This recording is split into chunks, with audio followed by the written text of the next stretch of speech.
নমস্কার বন্ধুরা, রেখার রান্নাঘরে সকলকে ওয়েলকাম। আজকে আমি একদম ঘরোয়াভাবে নিয়ে চলে এসেছি একটা নতুনভাবে রেসিপি, সেটা হলো চিকেন কষা। এটা ছোট বড় সকলের ঘরেই হয়ে থাকে, কিন্তু সবাই কি সমানভাবে করে সেটাই হচ্ছে আসল কথা।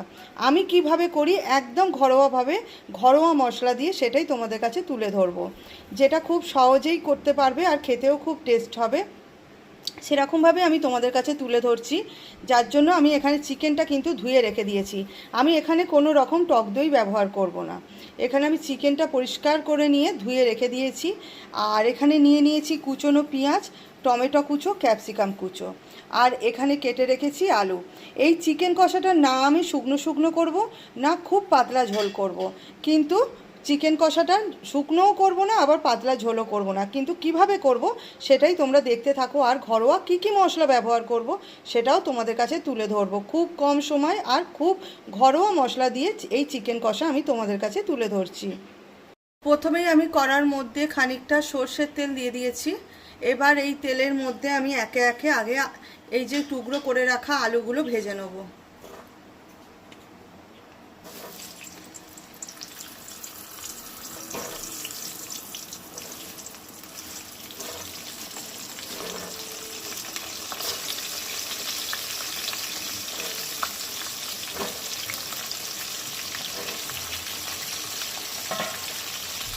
এই আলুগুলো সম্পূর্ণ একদম লাল লাল করে ভেজে নিতে হবে।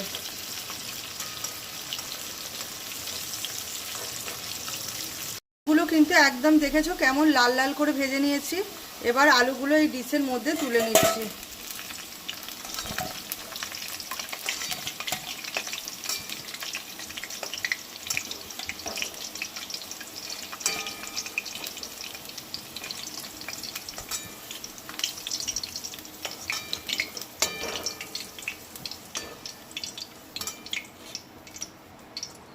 দেখো আলুগুলো সমস্ত লাল করে ভেজে কিন্তু আমি তুলে রেখে দিচ্ছি। এবার কড়াই ওই আলু ভাজার তেলেতে দিয়ে দিচ্ছি আমি ছোট এলাচ, লবঙ্গ আর দারচিনি। ছোট এলাচ, লবঙ্গ আর দারচিনি। তার মধ্যে দিয়ে দিচ্ছি কুচনো পেঁয়াজ।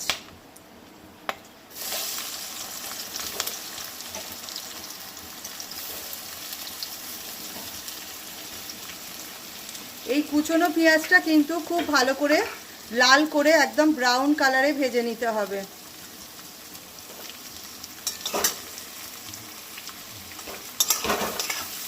এই পেঁয়াজটা আগে লাল পুরো ব্রাউন কালারে ভেজে নিয়ে তবে আমি আবার এতে ক্যাপসিকামটা অ্যাড করব।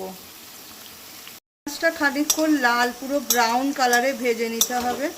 আর এই পেঁয়াজটা ব্রাউন কালারে ভেজে নেওয়ার পর এতে ক্যাপসিকাম আর টমেটো কুচোটা দিয়ে দিলাম।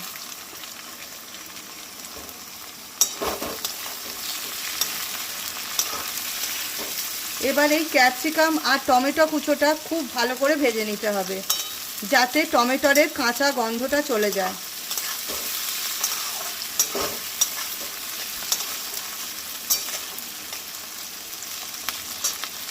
পেঁয়াজ, ক্যাপসিকাম আর টমেটো সব কিছুটাই কিন্তু ভাজতে ভাজতে খুব সুন্দর ভাজা হয়ে গেছে। আমি এতে দিয়ে দিচ্ছি আদা রসুনের পেস্ট।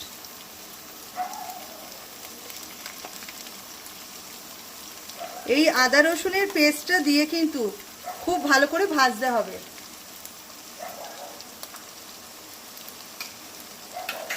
এই আদা রসুনের পেস্টটা দিয়ে ভালো করে না ভাজলে আদা রসুনের একটা কাঁচা গন্ধ থেকে যাবে।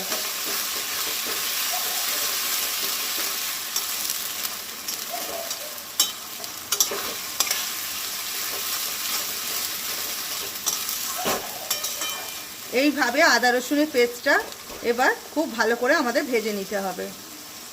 আদা রসুনের পেস্টটা কিন্তু খুব ভালোভাবে ভেজে নিতে হবে। দেখো তেল ছাড়তে শুরু করে দিয়েছে ধার দিয়ে দিয়ে।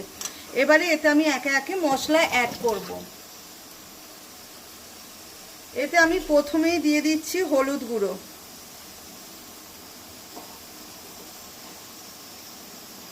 আন্দাজ মতো লঙ্কার গুঁড়ো। এটা যে যেমন ঝাল খাবে সেই হিসেবে কিন্তু লঙ্কার গুঁড়োটা দেবে।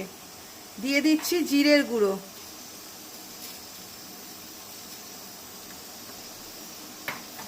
এবার এতে দিয়ে দেবো অল্প একটু মিষ্টি,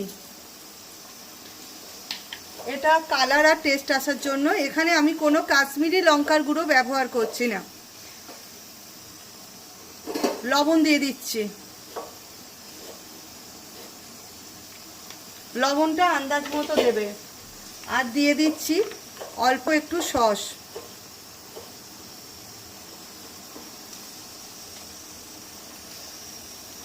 আর দিয়ে দেবো এটা হচ্ছে মিট মশলা।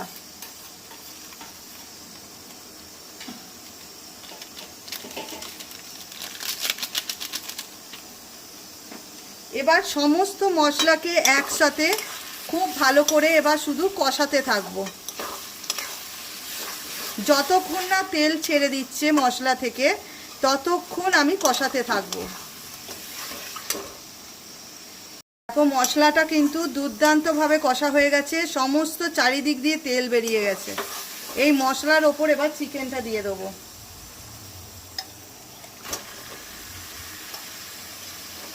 এবার এই চিকেনটা দিয়ে কিন্তু আমি সম্পূর্ণভাবে মশলাটায় কষাতে থাকবো, শুধু কষানো হবে। এই মশলাটা দিয়ে এবার চিকেনটা শুধু কষানো হবে।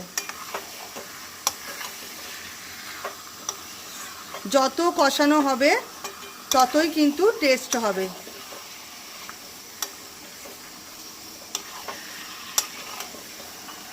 এইভাবে এবার কষাতে থাকবো সম্পূর্ণভাবে চিকেনটা। দেখো চিকেন কষার মধ্যে কিন্তু তেল বেরোচ্ছে, দেখেছো? সুন্দরভাবে চিকেন কষায় কিন্তু একদম তেল কেটে গেছে। এবার এই যে তেল বেরোচ্ছে এতে কিন্তু আমি আলু অ্যাড করব। অনেকেই চিকেন কষা এমনি খায়, কিন্তু যেহেতু এটা আমি ভাতেতে খাওয়া হবে তাই আমি এই চিকেন কষাতে আলু অ্যাড করলাম। এবার এই আলুটা দিয়ে একটু কষিয়ে নিতে হবে।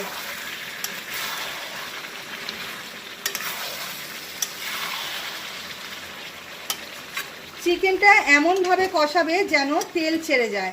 যত তেল ছেড়ে যাবে আদা রসুনের কাঁচা গন্ধ কেটে যাবে, আর খেতেও কিন্তু খুব টেস্ট হবে।